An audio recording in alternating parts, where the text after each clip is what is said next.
Hello friends, CTET की तैयारी चल रही है और इससे पहले वाले वीडियो में मैंने समाजीकरण के विषय में बहुत सारी बातों को बताया था। समाजीकरण एक ऐसी प्रक्रिया है जो कि जन्म के साथ चलते रहती है। शिशु का जन्म होता है और समाजीकरण की प्रक्रिया का प्रारंभ लगभग हो जाता है। हालांकि कुछ विद्वानों के विचार इसमें कुछ भिन्न हैं, लेकिन मोस्टली जो विद्वान हैं, जो मनोवैज्ञानिक हैं, उनके अनुसार समाजीकरण की प्रक्रिया का प्रारंभ जन्म से होता है। आज हम चर्चा करेंगे समाजीकरण के प्रकार के विषय में कि समाजीकरण के कितने प्रकार होते हैं, किस प्रकार से समाजीकरण की क्रिया होती है। तो समाजीकरण के प्रकार की जब हम बात करेंगे तो समाजीकरण मूल रूप से दो प्रकार के होते हैं, प्राथमिक समाजीकरण और द्वितीयक समाजीकरण, यानी कि primary socialisation and secondary socialisation. तो प्राथमिक समाजीकरण की जो क्रिया है, इस क्रिया में बच्चे में व्यवहारिक ज्ञान का धीरे धीरे विकास होना प्रारंभ होता है। पूर्ण रूप से उसका विकास नहीं होता है, बल्कि व्यवहारिक ज्ञान का धीरे धीरे विकास होना प्रारंभ होता है। उसके बाद बच्चा शिक्षा एवं संस्कृति के बारे में कुछ धीरे धीरे सीखने लगता है।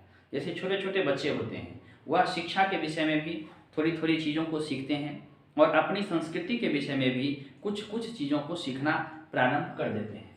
उसके बाद उसमें अभिव्यक्ति का विकास होता है, एटीट्यूड डेवलप होता है, और ये प्रारंभिक दिनों में शुरू हो जाता है, जो बाद में जाकर के अच्छे ढंग से विकसित हो जाता है।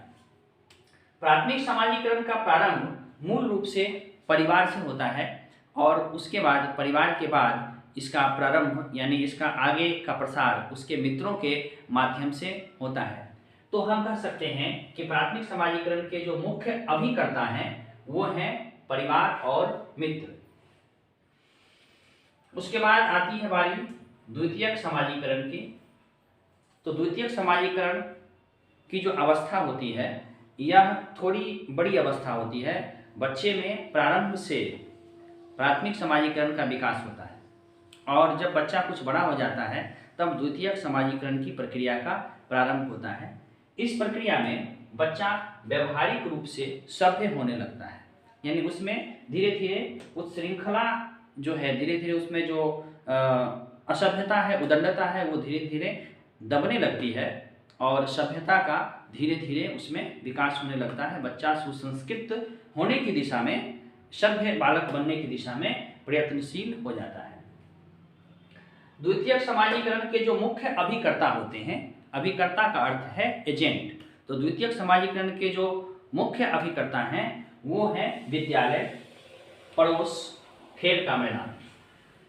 चूंकि समाजीकरण जो प्राथमिक समाजीकरण है यह एक छोटे स्तर पर होती है, परिवार से शुरू होती है और कुछ छोटे छोटे मित्रों के साथ ही समाप्त हो जाती है। वहीं द्वितीयक समाजीकरण की जो क्रिया है वह क्रिया मूल रूप से सामुदायिक प्रक्रिया है। सामुदायिक प्रक्रिया का अर्थ है कि बहुत बड़े एरिया में, एक लार्ज एरिया में बच्चे सीखते हैं। जैसे कि विद्यालय जाते हैं बच्चे, तो विद्यालय में सीखते हैं। तो विद्यालय एक परिवार के अपेक्षाकृत एक बड़ा क्षेत्र है। खेल के मैदान में बच्चे खेलते हैं, वहाँ भिन्न भिन्न परिवारों से बच्चे आते हैं और वहाँ पर खेलते हैं। तो सामाजिक अंतःक्रिया होती है जिससे बच्चों में समाजीकरण का विकास होता है। उसके बाद पड़ोस, बच्चा परिवार से निकल करके पड़ोस में जाता है और वहाँ वह समाजीकरण की क्रिया करता है, समाजीकरण का डेवलपमेंट होता है। तो अभी